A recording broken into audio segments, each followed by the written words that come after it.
शक्ति केन्द्रको निर्देशनमा आयातित तरकारी र फलफुलमा विषादी परीक्षण गर्ने निर्णयबाट हटेर सरकारले घुँडा टेकेको प्रमुख प्रतिपक्षी कांग्रेसको आरोप। पेन्सनवाला कर्मचारीलाई दशैं खर्च उपलब्ध नगराउन सांसदहरूको माग। सत्तारूढ नेकपाको शीर्ष तहमा राजनीतिक प्रतिवेदनमाथि सहमति। कांग्रेस केन्द्रीय समिति बैठकका लागि 14वटा एजेन्डा तय। एसईमा वा सोभन्दा कम ग्रेड ल्याउने परीक्षार्थीले सबै विषयको ग्रेड वृद्धि परीक्षा दिन पाउने गरी नियमावली संशोधन। भदौ 1 गतेदेखि परीक्षा गर्ने गरी नयाँ तालिका सार्वजनिक। विश्व शक्ति राष्ट्रसँग भएको आणविक सम्झौताको अर्को महत्त्वपूर्ण बुँदा पनि इरानद्वारा उल्लङ्घन। युरेनियम उत्पादन क्षमतामा वृद्धि। र महिला विश्वकप फुटबलको उपाधिका लागि अमेरिका र नेदरल्यान्ड्स बीच प्रतिस्पर्धा जारी। कोपा अमेरिका कप फुटबलको उपाधिका लागि ब्राजिल र पेरू भिड्ने। नमस्कार, कान्तिपुर डायरीका साथमा साथी लक्ष्मी र म बासु। समाचार अब विस्तारमा। प्रमुख प्रतिपक्ष नेपाली कांग्रेसले शक्ति केन्द्रको निर्देशन पालना गर्दै आयातित तरकारी र फलफुलमा विषादी परीक्षण गर्ने निर्णयबाट हटेर सरकारले घुँडा टेकेको आरोप लगाएको छ। आफ्नो निर्णयमा टिक्न नसक्दा सरकारले जनताको स्वास्थ्यमाथि गम्भीर खेलवाड गरेको कांग्रेसको आरोप छ। प्रतिनिधि सभाको आजको बैठकको सुरुमै बोलेका कांग्रेस प्रमुख सचेतक बालकृष्ण खाँडीले पहिले रोकिएको तरकारी र फलफुल आयात अहिले किन खुला गरियो भनी प्रश्न गर्नुभयो। विषादी युक्त चाहिने खाद्य पदार्थ नेपालमा आउन दिन्न, जनतालाई खान दिन्न भनेर सरकारले भन्यो। सरकारलाई चाहिँ हामीले समर्थन गर्यौं। जनताले पनि खुसी मनाए कि अब हामीले अखाद्य तरकारी खानु पर्दैन, विषाक्त तरकारी खाएर बिरामी हुनु पर्दैन, विषाक्त फलफुल खाएर हामी बिरामी हुनुपर्ने छैन। तर केही दिनमै फेरि सरकारले जनताको जीवनको रक्षा गर्ने सरकारले जनताको जीवनसँग खेलवाड गरेर त्यही अखाद्य तरकारी र फलफुलहरू जस्ताको तस्तै फेरि ल्याउन दिने अधिकार गरेको छ। सरकारले घुँडा टेकेको छ। सरकारले लम्पसारवादी नीति अगाडि बढाएको छ। सरकारले शक्तिहरूका सामुन्ने चाहिँ आफू निरीह र चाहिँ लम्पसार भएको छ। यो लम्पसारले आम नेपाली जनताको स्वास्थ्यमाथि गम्भीर प्रश्न चिन्ह खडा गरेको छ। त्यस्तै मुलुकमा व्यक्ति हत्याको श्रृङ्खला सुरु भएकोमा उहाँले चिन्ता र चासो प्रकट गर्नुभयो। प्रहरीले इन्काउन्टरको नाममा सर्वसाधारणको ज्यान लिने क्रम नरोकिएको भन्दै उहाँले त्यसमा गृहमन्त्रीको जवाफ माग गर्नुभयो। यो सरकारले संविधानको पालना गर्न सक्दैन, विधिको पालना गर्न सक्दैन, नागरिक अधिकारको रक्षा गर्न सक्दैन, मानव अधिकारको रक्षा गर्न सक्दैन। यतापट्टि गम्भीर हुनु जरुरी छ र यो गहन विषयमा, यो महत्त्वपूर्ण विषयमा अविलम्बै गृहमन्त्रीजीले यो सदनलाई जानकारी दिनुपर्दछ र यसको जवाफदेहिता यो सरकारको दायित्व हो। जनप्रतिनिधिहरूले राष्ट्रिय सरकारका विषयमा उठाएका आवाजलाई कर्मचारी तन्त्रले गम्भीर रूपमा नलिएको र अटेर गरेको भन्दै कांग्रेसले सरकारको ध्यानाकर्षण गराएको छ। सभामुखले रुलिङ गरेका विषयमा समेत सरकार र कर्मचारी तन्त्र गम्भीर नहुनु आश्चर्यजनक भएको खाँडीले बताउनुभयो। जनप्रतिनिधि साथीहरूले बोलिरहनु भएको छ, दलका प्रतिनिधिहरूले बोलिरहनु भएको छ। ती बोलेका कुराहरूलाई कार्यपालिकाले जुन गम्भीरता साथ लिनुपर्ने हो त्यो लिएको पाइएन। संघीय संसदका सदस्यहरूले बोलेका कुरालाई सरकारले गम्भीरतापूर्वक लियोस् भन्ने म जोड दिन चाहन्छु। सम्माननीय सभामुखजीले कतिपय विषयलाई रुलिङ गर्नुभएको छ। सम्माननीय सभामुखजीले रुलिङ गरेलाई पनि सरकारले गम्भीरतापूर्वक लिएको छैन र सम्माननीय सभामुख र सदनको चाहिँ अपहेलना गरिरहेको छ। यसैबीच विषादी परीक्षण रोक्नुको कारण जानकारी गराउन सभामुख कृष्ण बहादुर महराले सरकारलाई रुलिङ गर्नुभएको छ। प्रमुख प्रतिपक्ष नेपाली कांग्रेस र राज्यपाले मन्त्रीको जवाफ माग गरेपछि सभामुख महराले रुलिङ गर्नुभएको हो। कांग्रेस निकट विद्यार्थी संगठन नेवी संघले काठमाडौँमा तरकारीको माला लगाएर परीक्षण स्थगनको विरोध गरेको छ।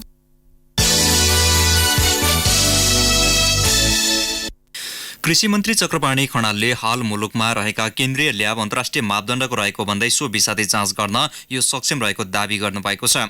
पर्याप्त पूर्वाधारको अभावमा भारतबाट ल्याइने तरकारी तथा फलफुलको विषादी जाँच गर्न नसकिने भन्दै आफ्नै निर्णयबाट सरकार पछि हटेको बेला मन्त्री खनालले भने केन्द्रीय ल्याब विषादी परीक्षण गर्न सक्षम रहेको बताउनुभयो।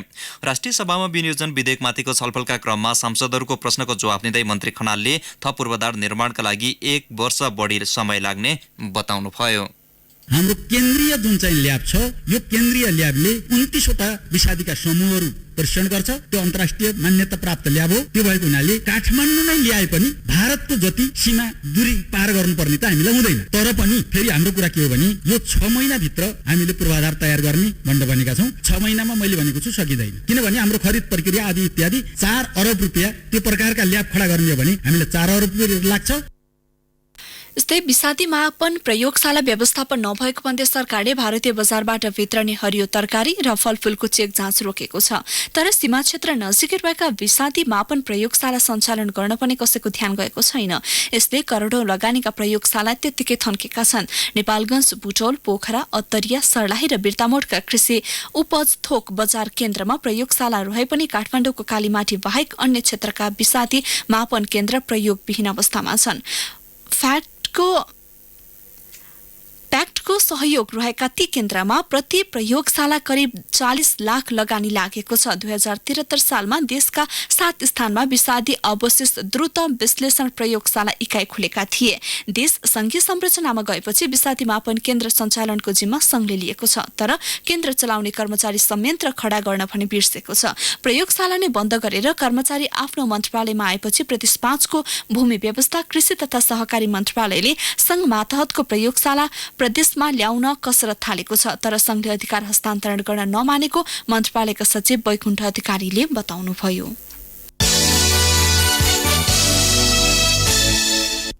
संघीय मामिला तथा सामान्य प्रशासन मन्त्री लालबाबु पण्डितले स्थानीय तहका लागि लोकसेवा आयोगले पछिल्लो पटक प्रकाशन गरेको विज्ञापन संविधान, ऐन कानून र लोकसेवाको मर्म अनुसार नै गरिएको स्पष्ट पार्नु भएको छ।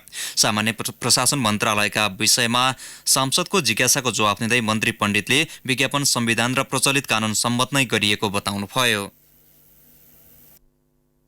अहिलेको विज्ञापन संविधान सम्मत, कानून सम्मत र लोकसेवा आयोगको ऐन सम्मत समावेशी रूपमा मौजूदा कानूनमा रहेको समावेशी अनुरूप गरिएको कुरा र त्यस अन्तर्गत उठेका प्रश्नहरूको निरूपण पनि भइसकेको स्थितिमा हामी समावेशीलाई कुनै पनि हालतमा संविधानले निर्देश गरेको बाटोबाट हामी पछाडि फर्केका छैनौं, फर्किँदैनौं।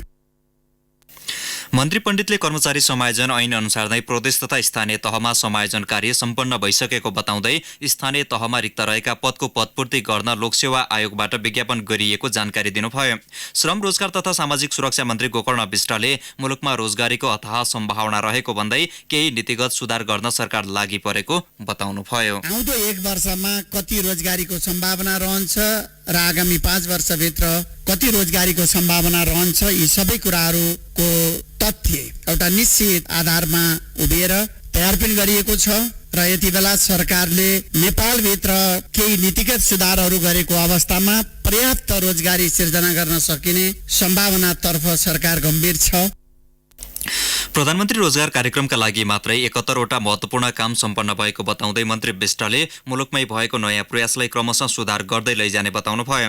राष्ट्रिय सभामा आज महिला बालबालिका, ज्येष्ठ नागरिक, कृषि तथा पशुपन्छी विकास मन्त्रालय, संघीय मामिला तथा सामान्य प्रशासन, कानून, न्याय तथा संसदीय मामिला, श्रम, रोजगार तथा सामाजिक सुरक्षा मन्त्रालय तथा भौतिक पूर्वाधार तथा यातायात मन्त्रालयका विभिन्न शीर्षकमाथिको छलफल सकिएको छ।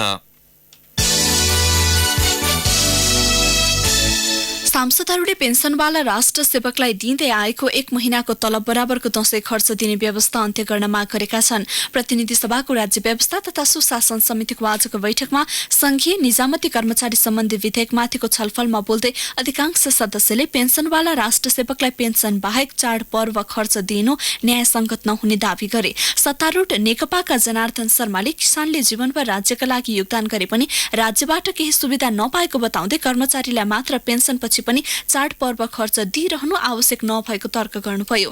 कंग्रेसकी डिला संघरुलाले पेन्सनवाला राष्ट्र सेवकलाई चाडपर्व खर्च समेत दिनु राज्यका लागि बोझ भएको बताउनुभयो। समिति सदस्यहरू नवराज सिलवाल, राजकिशोर यादव, अमरेश कुमार सिंह लगायतले पनि ऐनबाट यस्तो सुविधा हटाइनुपर्ने माग गर्नुभएको थियो। यद्यपि नेकपाकी पम्फा भूषालले चाडपर्व खर्च रोक्दा सरकार विरुद्ध नकारात्मक भावना फैलने तर्क गर्दै रोक्न नहुने तर्क गर्नुभयो। समिति सभापति शशि श्रेष्ठले पेन्सनवालालाई चाडपर्व खर्च दिने व्यवस्थालाई निरन्तरता दिने या नदिने विषयमा थप छलफल आवश्यक देखिएको उल्लेख गर्दै सामान्य प्रशासन मन्त्रालयलाई यसमा सरकारको धारणा ल्याउन निर्देशन दिनुभयो। सरकारले विक्रमसम्म 2013 देखि अवकाश प्राप्त राष्ट्र सेवकलाई पेन्सन दिन थालेको हो। कान्तिपुर डायरीमा अब अब बाँकी प्रसङ्ग। तत्कालीन एमाले र माओवादी केन्द्रबीच एकीकरण भएको झण्डै 14 महिनापछि नेकपाको राजनीतिक प्रतिवेदनमाथि सहमति जुटेको छ। पार्टीको कार्यदिशा नहुँदा संगठन लगायत हरेक पक्ष भद्रगोलको अवस्थामा पुगेको समय नेकपाले राजनीतिक प्रतिवेदनमाथि सहमति जुटाएको हो। काठमाडौँको बालुवाटार स्थित प्रधानमन्त्रीको सरकारी निवासमा अध्यक्ष द्वय केपी शर्मा ओली र पुष्पकमल दाहालबीच बिहान भएको बैठकले प्रतिवेदनमा कायम विवाद टुङ्गो लगाएको हो। काठमाडौँमै दिउँसो आयोजित एक कार्यक्रममा अध्यक्ष दाहालले सहमतिलाई ठूलो उपलब्धिका रूपमा चित्रण गर्नुभयो। आज बिहान मात्रै बालुवाटारमा प्रधानमन्त्री केपी ओली र मेरो बीचमा 1 वर्षदेखि सम्पूर्ण रूपले सहमति भएर प्रकाशनमा जान नसकेको राजनीतिक प्रतिवेदन टुङ्ग्याइएको छ। भोलि त्यो प्रकाशनमा जाँदैछ र पार्टी एकताका सन्दर्भमा यो एउटा ठूलो काम हामीले आज पूरा गरेका छौँ। किनकि राजनीतिक प्रतिवेदन नहुँदा पार्टीको विचार, राजनीतिक कार्यदिशा, संगठनात्मक नीति विधि यो सबै के हो, कुन चाहिँ अधिकारी हो, कुन नेताले भनेको पार्टीको लाइन हो, कुन नेताले भनेको पार्टीको लाइन होइन भने जस्तो कन्फ्युजन पनि देखिएको थियो। एकीकृत पार्टीको सिद्धान्त तत्कालीन एमाले अवलम्बन गरेको जनताको बहुदलीय जनवादलाई बनाउने वा माओवादी केन्द्रको 21औं शताब्दीको जनवाद के बनाउने भन्ने विवाद थियो। नेकपा स्रोतका अनुसार दुई नेताबीच जनताको जनवादलाई पार्टीको सिद्धान्त बनाउने सहमति जुटेको छ। यद्यपि दुई अध्यक्षबीच भएको सहमतिलाई सचिवालय बैठकले अनुमोदन गर्नुपर्नेछ। विवादित विषयमा सहमतिको प्रयास स्वरूप दुई अध्यक्षबीच बिहान करिब 1.5 घण्टा लामो छलफल भएको प्रधानमन्त्री ओलीका प्रेस संयोजक चेतन अधिकारीले जानकारी दिनुभयो। नेताहरूको विभाजन, पोलिट ब्युरो गठन लगायत विषयमा सहमति हुन बाँकी छ। दुई अध्यक्षले यही असारको मसान्तभित्र सबै विषयमा सहमति जुटाउने र एकीकरण प्रक्रियालाई निष्कर्षमा पुर्याउने दावी गर्दै आएका छन्। नेपाली कांग्रेसले केन्द्रीय समिति बैठकका लागि 14वटा एजेण्डा तय गरेको छ। केन्द्रीय समिति बैठक बस्नु अघि साँझ बसेको पदाधिकारी बैठकले 14औं महाधिवेशनको कार्यतालिका बनाई प्रक्रिया अघि बढाउने लगायत एजेण्डा तय गरेको हो। दिउँसो 2 बजेका लागि बोलाइएको केन्द्रीय समिति बैठक एजेण्डामा सहमति हुन नसक्दा साँझ अबेर मात्र बसेको थियो। सो बैठकमा एजेण्डा प्रस्तुत भएको र आगामी शुक्रबार बस्ने बैठकमा छलफल हुने प्रवक्ता विश्वप्रकाश शर्माले जानकारी दिनुभयो। कांग्रेसले पार्टीको नियमावली, 14औं महाधिवेशनको तयारी, क्रियाशील सदस्यता नवीकरण र वितरण, केन्द्रीय नीति अनुसन्धान तथा प्रशिक्षण प्रतिष्ठानको कार्य प्रगति विवरण, अनुशासन समितिको कार्य प्रगति प्रतिवेदन, भातृ एवं शुभेच्छुक संस्थाको विधान संशोधन र मान्यता प्रदान गर्ने लगायत विषय बैठकको एजेण्डा बनाएको छ। संस्थापन पक्षले नियमावली सहितका विषयलाई एजेण्डा बनाउनु पर्ने अडान लिएको थियो भने संस्थापन इतर पक्षले महाधिवेशनलाई एजेण्डा बनाउनु पर्ने बताउँदै आएको थियो।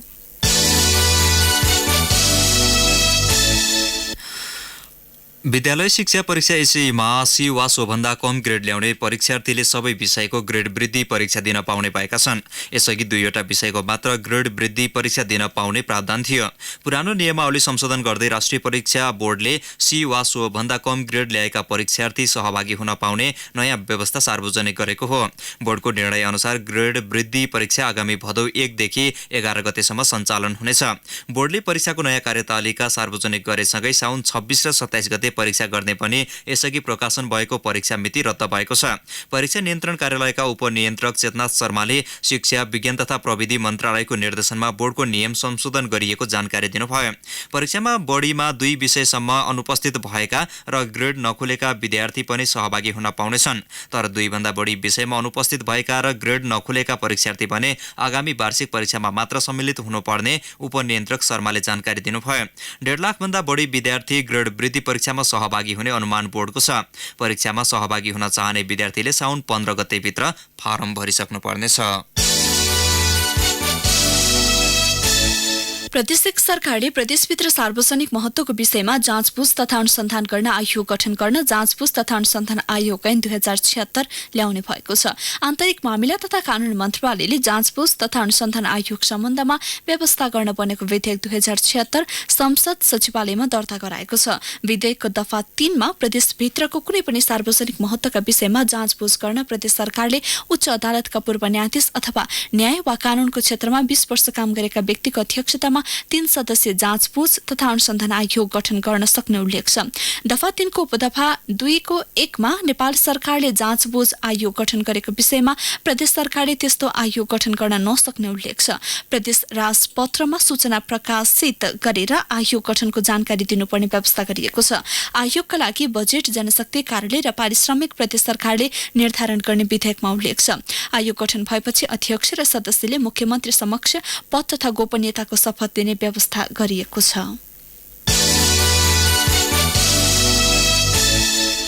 सामाजिक सञ्जालदेखि विभिन्न सञ्चार माध्यममा समेत प्रधानमन्त्री रोजगार कार्यक्रमको आलोचना भइरहेका समय पूर्वी नवलपरासीमा भने फुर्सदको समय सदुपयोग गर्दै उल्लेख्य संख्यामा महिलाहरू सहभागी भएका छन्। सहकर्मी नवीन पौडेलको रिपोर्ट। जिल्लाभर रोजगारका लागि निवेदन दिने मध्ये 60% त महिला नै छन्। घरबारीमा दैनिक जसो गर्दै आएको झाडु खेल्ने, रंग लगाउने, कुलो सफा गर्ने जस्ता काममा हात बढाउँदा उनीहरूमा कुनै संकोच देखिएको छैन। कावासोती नगरपालिका 15 की देवी पौडेल। प्रधानमन्त्री स्वरोजगार कार्यक्रम दिएकोमा एकदम राम्रो लागिरहेछ। हामी त्यतिकै खाली बसिरहेका थियौँ, केही काम नपाएर। थोरै समय भए पनि हामीले काम पायौँ। आमा समूह विभिन्न क्लब मिलेर पहिला निशुल्क गर्ने सो कामका लागि अहिले पारिश्रमिक समेत पाइने भएपछि उनीहरू थप उत्साहित देखिन्छन्। बिहान बेलुका घरको काममा व्यस्त हुने भए पनि दिउँसोको फुर्सदिलो समयको सदुपयोग गर्दै काममा व्यस्त हुन थालेपछि दङ्ग देखिन्छन्। मध्यबिन्दु नगरपालिकाकी शोभा शर्मा। अहिले अब हामीले काम पाइरहेको छौँ अनि अलि कोसिस पनि हामी यस्तो पोस्टकार बस्न परोस्, काम पाइए। वैदेशिक रोजगारमा जाने युवाहरूको संख्यामा कमी ल्याउन सरकारले अघि सारेको सो कार्यक्रममा पुरुषहरू कम भेटिनुलाई स्वाभाविक ठान्छन् रोजगार कार्यक्रम संयोजक मुकुन्द सापकोटा। 2079 जनाले भर्नु भएको छ, आवेदन दिनु भएको छ। त्योमध्ये लगभग 63% जति महिला हुनुहुन्छ। पुरुषहरू चाहिँ अब नर्मल्ली हाम्रो ट्रेन चाहिँ वैदेशिक रोजगारमा बढी जानु भएको छ। त्यसकारणले गर्दा महिलाहरू चाहिँ रोजगारको लागि बाहिर जानु पनि उहाँहरूलाई समस्या। त्यसकारणले गर्दा उहाँहरू घरमै हुनुहुन्छ, आफ्नै गाउँठाउँमा काम गर्न पाइन्छ भन्ने हिसाबले चाहिँ उहाँहरूले धेरैले भर्नु भएको। एक त वर्षा ढिला भएको समय, अर्कोतर्फ प्रचण्ड गर्मीमा दिनभरि घरमा बस्नुभन्दा सीमित समयको लागि भए पनि प्राप्त रोजगारको सदुपयोग गर्न पाउँदा खुसी नहुने कुरै भएन। त्यसमाथि समान अवसर र समान ज्यालाको पछिल्लो बहसमा प्राप्त अवसर फलदायी भएको उनीहरूको बुझाइ छ। रेडियो कान्तिपुरका लागि नवीन पौडेल, नवलपरासी। कान्तिपुर डायरीमा अब जनकपुर डायरीको पालो। जनकपुर डायरीमा सन्तोष सिंहको नमस्कार। प्रदेश 2 सरकार आर्थिक वर्ष 2076-77 का लागि आर्थिक मामिला तथा योजना मन्त्री विजय कुमार यादवले बजेट प्रस्तुत गरेपछि प्रदेश सभा बैठक अनिश्चित बनेको छ। प्रदेश सरकारले 38 अर्ब 72 करोड 56 लाख 61 हजारको बजेट प्रस्तुत गरेको थियो, तर बजेट प्रस्तुत भएको 21 दिन बितिसक्दा पनि पारित गर्ने प्रक्रिया समेत सुरु हुन सकेको छैन। असार 1 मा बजेट पेश भइसकेपछि असार मसान्तभित्र विनियोजन विधेयक पारित गरिसक्नु पर्ने हुन्छ। बजेटमाथि सैद्धान्तिक छलफल भए पनि त्यसयता सदन सञ्चालन गर्ने बारे सरकारको तर्फबाट कुनै जानकारी नआएको प्रदेश सभा सचिवालयले जनाएको छ। निश्चित उमेर हदसम्म पेसाको ग्यारेन्टी र औषधि उपचारको व्यवस्थाको माग गर्दै अस्थायी शिक्षकहरू आन्दोलित भएका छन्। जीवनको महत्त्वपूर्ण समय अध्यापनमै खर्चिए पनि बुढेसकालमा सरकारले रोजगारी खोसेको आरोप लगाउँदै आएका अस्थायी शिक्षक आन्दोलन परिचालन समितिले प्रदेश 2 को मुख्यमन्त्री तथा मन्त्री परिषद कार्यालय अगाडि धरना दिइरहेको छ। संघीय सरकारको नीतिका कारण प्रदेश 2 का करिब 1200 शिक्षक बेरोजगार भएको समितिका संयोजक धर्मेन्द्र कुमार यादवले बताउनुभयो। जनकपुर स्थित रतन सागर मन्दिरका महन्त वैकुण्ठ दासलाई अदालतले 12 वर्ष जेल सजाय सुनाएको छ। जिल्ला शिक्षा कार्यालय महोत्तरीका तत्कालीन शाखा अधिकृत लालकिशोर झाको कर्तव्य ज्यान मुद्दामा आरोपी उनलाई उच्च अदालत जनकपुरले 12 वर्षको सजाय सुनाएको हो। मुख्य न्यायाधीश हरिकुमार पोखरेल र न्यायाधीश बालकृष्ण उप्रेतीको संयुक्त इजलासले जिल्ला अदालतको फैसलालाई पल्टाउँदै महन्त दासलाई 12 वर्षको जेल सजाय सुनाएको हो। झाको 2067 कार्तिक 11 गते गोली प्रहार गरी हत्या भएको थियो। प्रदेश नम्बर 2 को नाम हिन्दू प्रदेश नामाकरण गर्नुपर्ने माग गर्दै हिन्दू राष्ट्र नेपाल पुनर्स्थापना संघर्ष समिति धम्साले प्रदेश सरकारलाई ज्ञापन पत्र बुझाएको छ। हिन्दू राष्ट्र नेपाल पुनर्स्थापना संघर्ष समितिका वरिष्ठ सल्लाहकार जगन्नाथ दासको नेतृत्वमा प्रदेश 2 का आन्तरिक मामिला तथा कानून मन्त्री ज्ञानेन्द्र कुमार यादव मार्फत सरकारलाई ज्ञापन पत्र बुझाएको हो। नेपाललाई निशर्त हिन्दू राष्ट्र नामाकरण गर्नुपर्ने, प्रदेश 2 को नाम हिन्दू प्रदेश नामाकरण गर्नुपर्ने समितिले माग गरेको छ। हस्त जनकपुर डायरी आजलाई यति नै। सन्तोष सिंह बिदा हुन्छु। नमस्कार।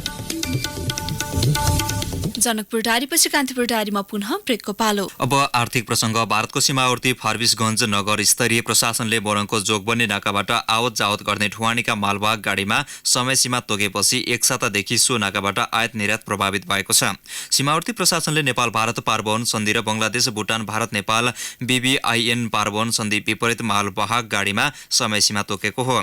समय सीमाका कारण जोगबनी नाकाबाट हरेक दिन बिहान 8 देखि 10 बजेसम्म र बेलुका 4 देखि 6 बजेसम्म आयात निर्यात बन्द भएको छ। यस्तै भारत तथा तेस्रो मुलुक निकासी हुने सामान बोकेका गाडीलाई बेलुका 6 बजे मात्र सीमाबाट जान दिइएको छ। माल सामान बोकेर नेपाल आएका गाडीलाई भारतीय पक्षले 10-10 वटाको लटमा छाड्ने गरेको छ। पहिलो लटमा छाडिएका 10 वटा मालवाहक गाडी नेपाल छिरेपछि मात्र थप 10 वटा गाडी ICP-बाट छुट्ने गरेका छन्। सीमावर्ती स्थानीय प्रशासनको पछिल्लो नियमले जोगबनी नाकाबाट हुने आयात निर्यात र राजस्व असुली प्रभावित भएको विराटनगर भन्सारका सूचना अधिकृत मणिराम पौडेलले बताउनुभयो। भन्सार कार्यालयले चालू आर्थिक वर्षमा 42 अर्ब राजस्व सङ्कलन गर्ने लक्ष्य राखे पनि हिजोसम्म 37 अर्ब 5 करोड मात्र सङ्कलन भएको छ। साताको पहिलो दिन शेयर कारोबार मापक नेप्से परिसूचकमा गिरावट आएको छ। नेप्से परिसूचक 4.45 अङ्कले घटेर 1256.04 अङ्कमा उर्लिएको हो। कारोबार भएका होटल, विकास बैंक, वित्त, निर्जीवन बीमा कम्पनी, उत्पादन र म्युचुअल फण्ड समूहको उपसूचक बढ्दा बाँकी 6 वटामा गिरावट आयो। आज 54 करोड रुपियाँ बराबरका 22,16,493 किता शेयर किनबेच भएको नेपाल स्टक एक्सचेन्जले जनाएको छ। सिभिल बैंकको सबैभन्दा धेरै 5 करोड 80 लाख रुपियाँ बराबरको शेयर कारोबार भयो। अब अन्तर्राष्ट्रिय प्रसङ्ग। इरानले सन् 2015मा शक्ति राष्ट्रहरू बीच भएको आणविक सम्झौता विपरीत युरेनियम उत्पादनमा वृद्धि गर्ने भएको छ। अमेरिका लगायत मुलुकसँग सन् 2015मा भएको सहमति विपरीत इरानले आफ्नो आणविक क्षमता वृद्धि गर्ने घोषणा गरेको बीबीसीले उल्लेख गरेको छ। इरानका विदेश मन्त्री अब्बास अराक्सीले इरान अझै पनि सम्झौतामा अडिग रहन चाहे पनि युरोपेली मुलुकहरू अपेक्षा अनुसार प्रतिबद्ध हुन नसकेकाले पछि हट्नु परेको बताउनुभयो। अमेरिकाले सन् 2018मा एकतर्फी रूपमा सहमति तोडेको थियो। सो लगत्तै इरान विरुद्ध व्हाइट हाउसले विभिन्न प्रतिबन्ध समेत लगाएको छ। उत्पादित युरेनियम आणविक भट्टीको क्षमता वृद्धिमा प्रयोग गरिनेछ। सहमति अनुसार इरानले यसअघि केही मात्रामा युरेनियम भण्डारण पनि गरिरहेको छ। जर्मनीको सबैभन्दा ठूलो डोयचे बैंकले संरचनामा व्यापक परिवर्तन गर्ने क्रममा 20,000 जागिर गुमाउने भएका छन्। लन्डन र न्युयोर्कमा रहेका बैंकमा लगानीमा हुने परिवर्तनले 20,000 बेरोजगार हुने भएका हुन्। बैंकको निरीक्षण बोर्ड बैठकले बैंकको नीति पारित गर्ने बीबीसीले उल्लेख गरेको छ। प्रतिस्पर्धी कमर्स बैंकसँग गाप्ने योजना अप्रेलमा विफल भएपछि डोयचे बैंकले संरचना परिवर्तनको योजना ल्याएको हो। जर्मन सरकारले सो मर्जरको प्रक्रियाले मुलुकको बैंकिङ क्षेत्रमा नयाँ तरङ्ग ल्याउने आशामा सहयोग गरेको थियो। मर्जरले फाइदालाई सीमित गर्ने भन्दै दुवै बैंकले मर्जर प्रक्रिया रद्द गरेका थिए। विश्वको सर्वाधिक रोजगारी दिने मध्येको एक कम्पनीको लन्डन स्थित कार्यालयमा मात्रै 8,000 कार्यरत रहेको बीबीसीले उल्लेख गरेको छ। सो कार्यालयले लन्डनको लगानीको व्यवस्थापन गर्दछ। आफ्नो शेयरमा आएको गिरावटका कारण समेत खर्च कटौतीसँगै नयाँ व्यावसायिक मोडलमा जाने बैंकले उल्लेख गरेको छ।